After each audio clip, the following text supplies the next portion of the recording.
बिस्मिल्लाहिर्रहमानिर्रहीम। आज हम डिस्कस करेंगे फंक्शन के बारे में। 10th क्लास की कंप्यूटर का लास्ट चैप्टर है फंक्शन, और ये अहम तरीन चैप्टर है। फंक्शन क्या होता है? मखसूस काम सर अंजाम देने के लिए लिखा गया कोड जिसका एक मखसूस नाम होता है उसे फंक्शन कहते हैं। यानी मखसूस काम सर अंजाम देने के लिए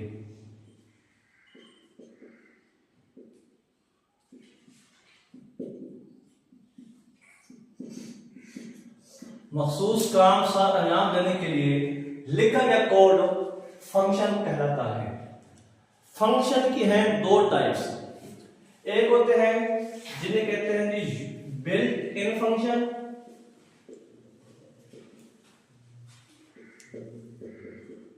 और दूसरी टाइप है फंक्शन की जिसको कहते हैं यूजर डिफाइंड फंक्शन।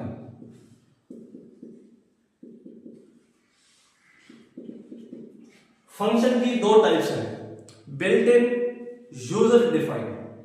अब बिल्ट इन फंक्शन का क्या मतलब है? बिल्ट इन फंक्शन से मुराद ये है कि जो फंक्शन पहले से ही लैंग्वेज का हिस्सा है, यानी किसी प्रोग्रामर ने नहीं बनाया, जो अब प्रोग्राम लिख रहा है उसका बनाया वो नहीं है। जिस बंदे ने लैंग्वेज बनाई थी तो उसने जो फंक्शन डिफाइन किए वो फंक्शन बिल्ट इन कहलाते हैं। यानी बिल्ट इन फंक्शन वो होता है जिस फंक्शन को लैंग्वेज बनाने वाले ने बनाया है, तो वो फंक्शन होगा बिल्ट इन फंक्शन। और दूसरा होता है user defined function. User defined function क्या होता है? जो फंक्शन प्रोग्रामर अपनी जरूरत के मुताबिक खुद बनाता है। मिसाल के तौर पे अगर हमने कोई चीज जमा करनी है तो हम उसके लिए एक अलग से फंक्शन बनाते हैं सम नाम का। यानी कि मैंने क्या लिखा, इंट लिखा, सम लिखा, इसके अंदर हमने दो पैरामीटर लिखे।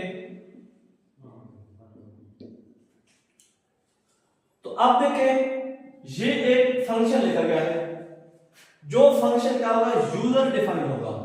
यानी ये वो फंक्शन है जिस फंक्शन को प्रोग्रामर खुद लिख रहा है। जिस फंक्शन को प्रोग्रामर खुद लिखता है उस फंक्शन को यूजर डिफाइंड फंक्शन कहते हैं। और जिस फंक्शन को लैंग्वेज बनाने वाला लिख रहा है उनको कल कहते हैं बिल्ट इन फंक्शन। अब मिसाल के तौर पे सी लैंग्वेज है। अब सी लैंग्वेज को लिखा है डेनिस रिची ने।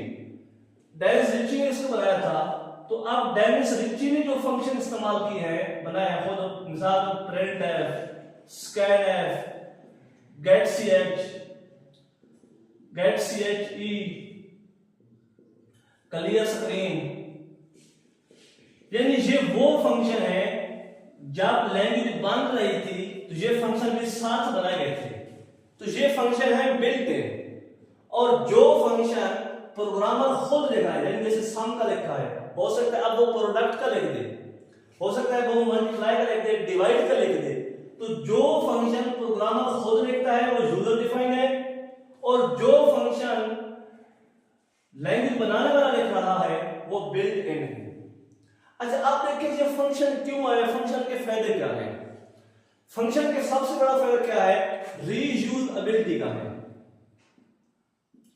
यानी रीयूजेबिलिटी का क्या मतलब है कि अगर हमने एक दफा फंक्शन लिखा है, उस फंक्शन की हमें दोबारा जरूरत पड़ गई है, तो अब हमको वो फंक्शन दोबारा नहीं लिखना पड़ेगा, बल्कि उसी फंक्शन को हम कॉल कर लेंगे। यानी एक दफा हमने कोड बनाया, उसी कोड को हमने दोबारा इस्तेमाल कर दिया, हमको दोबारा लिखने की जरूरत पेश ना आई। तो इसका सबसे बड़ा फायदा क्या है? ये रीयूजेबल है, यानी हम जितनी बार चाहें उसको इस्तेमाल कर सकते हैं। दूसरा ये है कि अगर हमारे प्रोग्राम के अंदर कहीं पे कोई गलती है, हमने एक कोड लिखा, उसके अंदर कोई गलती आ गई, अगर हम बगैर फंक्शन के लिख रहे हैं, सारा यानी काम एक ही प्रोग्राम में कर रहे हैं, अगर दरमियान में कहीं एरर आ जाता है तो हमारा पूरा प्रोग्राम वर्क नहीं करेगा। हमने क्या किया, हमने अलग अलग फंक्शन बना दिए, यानी सम के लिए अलग बना लिया, प्रोडक्ट के लिए अलग बना लिया, मल्टीप्लाई के लिए अलग बना लिया। अब अगर हम फंक्शन को कॉल करते हैं, यानी सम वाले फंक्शन को कॉल किया, इसमें कोई एरर नहीं था, ये चल गया। मल्टीप्लाई वाले को कॉल किया, उसमें कोई एरर नहीं था, चल गया। सब्ट्रैक्ट वाले को कॉल किया, उसमें कोई एरर नहीं था, चल गया। लेकिन जब डिवाइड वाले को हमने कॉल की, उस फंक्शन के अंदर एरर था, प्रोग्राम स्टॉप हो गया। अगर यही प्रोग्राम, यही 4 फंक्शन हम एक ही प्रोग्राम में लिखते, मसला एक डिवीजन वाले में था। अगर हम यानी कि एक ही फंक्शन के अंदर 4 प्रोग्राम लिख देते तो इन पहले 3 में भी काम नहीं करना था। तो इस वजह से इसमें क्या होगा जी, एरर ढूंढना भी आसान हो जाएगा। यानी अगर प्रोग्राम में कोई गलती है तो उस गलती को हम आसानी से ट्रेस कर सकते हैं। ये फंक्शन क्या है, फायदे हैं। उसके बाद फंक्शन सिग्नेचर क्या है, साफ करें। फंक्शन सिग्नेचर क्या होता है? फंक्शन सिग्नेचर जो है ये बताता है फंक्शन की रिटर्न टाइप क्या है, फंक्शन का नेम मिसाल का हम सामने देते हैं, और इसके बाद इसके पैरामीटर यानी इंट ए इंट बी, और उसके बाद हम क्या लगा देंगे, सेमीकोलन लगा देंगे। तो फंक्शन सिग्नेचर जो है ये वजाहत करता है, किस चीज की वजाहत करता है, रिटर्न टाइप की, फंक्शन के नाम की, और फंक्शन के जो पैरामीटर है उनकी डेटा टाइप की। यानी ये आपको बेसिकली 2 चीजें बता रहा है, बल्कि 3 चीजें। फंक्शन का नेम बता रहा है, फंक्शन की रिटर्न टाइप भी बता रहा है, उसके बाद जो पैरामीटर आपने इस्तेमाल किए हैं उन पैरामीटर की डेटा टाइप भी बता रहा है। अच्छा, अब यहां पे तो 3 कंसेप्ट इस्तेमाल हुए, रिटर्न डेटा टाइप के बारे में कि रिटर्न डेटा टाइप क्या होती है, पैरामीटर का हमने कंसेप्ट इस्तेमाल किया, और डेटा टाइप इस्तेमाल किया। ये 3 चीज हम समझ लेते हैं। डेटा टाइप के बारे में आप चैप्टर 2 के अंदर भी पढ़ चुके हैं। तो पैरामीटर क्या होता है और रिटर्न डेटा टाइप क्या होती है। सबसे पहले आप बता दीजिए डेटा टाइप क्या है। डेटा टाइप का मतलब है कि आपने जो वेरिएबल लिया उस वेरिएबल के साथ आपने जो ये लिखी है ना कीवर्ड लिखा है एंड, तो ये बता रहा है कि इस ए के अंदर आप ऐसी वैल्यू स्टोर करें जिसके अंदर वेरिएबल के अंदर इशारिया नहीं होता, यानी इशारिया के बगैर वाली वैल्यू को आप स्टोर करें। उसके बाद अगर फ्लोट लिखा हुआ है तो इसका मतलब है कि आप वो वैल्यू लिखें जो इशारिया वाली है। अगर लिखा हुआ है 4 और C, इसका मतलब है कि इसके अंदर आप कोई कैरेक्टर स्टोर कर सकते हैं। यानी डेटा टाइप आपको बताएगी कि जो आपने वेरिएबल लिया है उस वेरिएबल के अंदर आप किस किस्म की वैल्यू रख सकते हैं।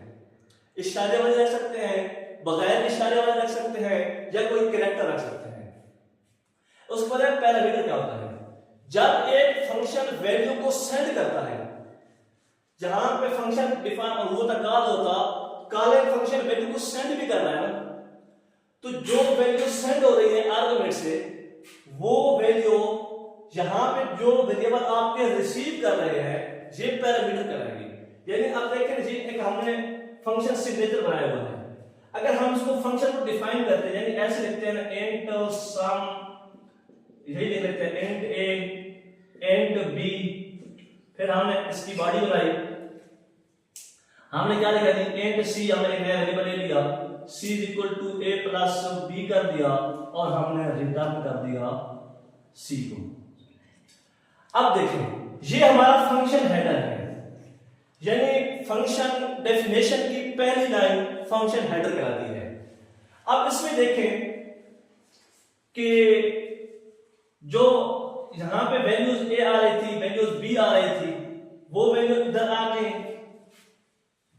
इसके अंदर वैल्यूज ऐड हुई, और जो ये रिजल्ट है ये रिजल्ट इधर चल जाएगा। तो आप इसका जो रिजल्ट है c, वो इस डेटा टाइप के मुताबिक होगा। तो पैरामीटर क्या होते हैं, पैरामीटर होते हैं जो वैल्यू को एक्सेप्ट करते हैं फंक्शन से, मेन फंक्शन से, या कहीं से भी फंक्शन आपने वैल्यू को पास करना है, तो जो वैल्यू रिसीव करते हैं वो पैरामीटर होते हैं। अब ये पैरामीटर की जो डेटा टाइप है बता रही है कि इसके अंदर किस किस्म की वैल्यू स्टोर होगी, इशारे वाली, बगैर इशारे वाली, या कोई कैरेक्टर स्टोर होगा।